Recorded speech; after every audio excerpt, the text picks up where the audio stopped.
Hello beautiful people, thank you for tuning in. I'm Akira. In this video I'm going to demonstrate to you how to do a lever. You need to know this position here to do this movement. You got to hold your body, this hollow hold here. It's about holding your core as tight as you can with your hips completely flat, just like that. You got to make sure the bar is completely dry. Second thing you got to make sure you hold the bar with the arms straight. That's the hardest part, is holding onto the bar with your arms straight. Second thing you do, once you kick up and focus on flexing your core, holding as tight as possible. That's the first position. A lot of times when people go, they start off with their arms bent and they kick up. And you wonder why they can't hold themselves up. I sound like an elephant. All right. To lever up, you have to use your forearms. And it's held tight, you squeeze the bar at the top. That's what dictates how your body levers up and down. So here we go, I'm going to demonstrate how to do a lever. Holding onto the bar, underneath it. Deep breath. Kick up.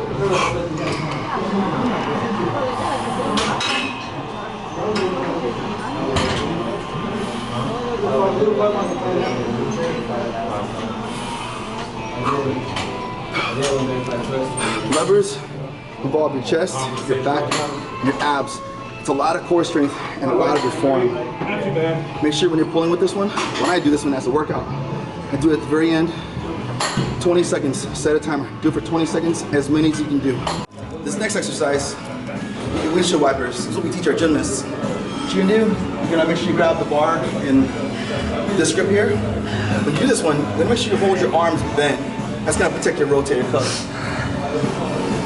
So, here we go. Start off with the elbows bent. Bring your legs all the way up in a pike. Down.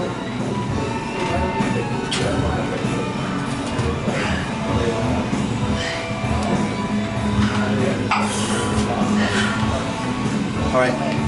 When I do those, I like to do those timed. I like to do those 30 seconds. I go to failure. I do as many as I can in 30 seconds. The reason why I like the timer, again, is because I like to see how many I can do in that amount of time, in that little burst.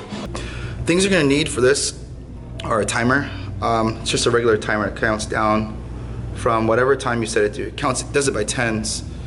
Every 10 seconds, every 1 minute, so on and so forth. But for this exercise, you're only gonna need 1 minute. At least that's what I like to set it to.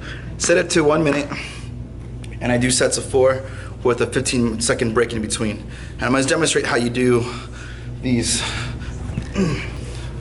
What you're gonna need is this little, you're gonna need a Bosu ball, or as the Hodge twins call it, they call it a snap ball.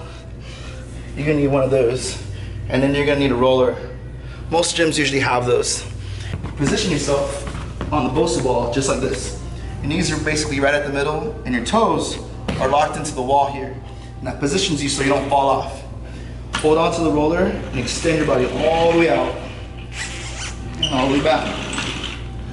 When you do this one, you want to focus on locking your core so that your body doesn't fall and hit the ground. Go really slow. Make sure you're really gripping the wall really tight, just like that with your feet.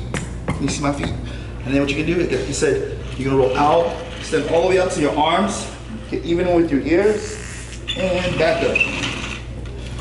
Okay, some people can do this one with no Bosu ball with their legs straight. I get more out of it by doing it for a minute. I can do more reps with a lot of focus on my core, and I get more out of it that way instead of doing He-Man sets where I do a whole lot of output just for, a 10-second burst. I call that the ab roller with the Bosu ball. Give it a try. All right, so there you have it. You're gonna do the levers for 20 seconds, as many as you can do, and then you're gonna do the hanging leg raise, windshield wipers, 30 seconds, as many as you can do, and then you're gonna do the ab rollers for 1 minute, as many as you can do. You can break that down in as many different ways as you want to, but what I like to do is sets of 4, and the amount of time that I said, with only a 15-20-second break in between. Basically, I'm going to failure, and I notice like as I go through it, my numbers actually start coming down as I go, as I get more tired. But yeah, I encourage you to try it. It's really hard. It's very challenging, but it's an extreme focus on your core.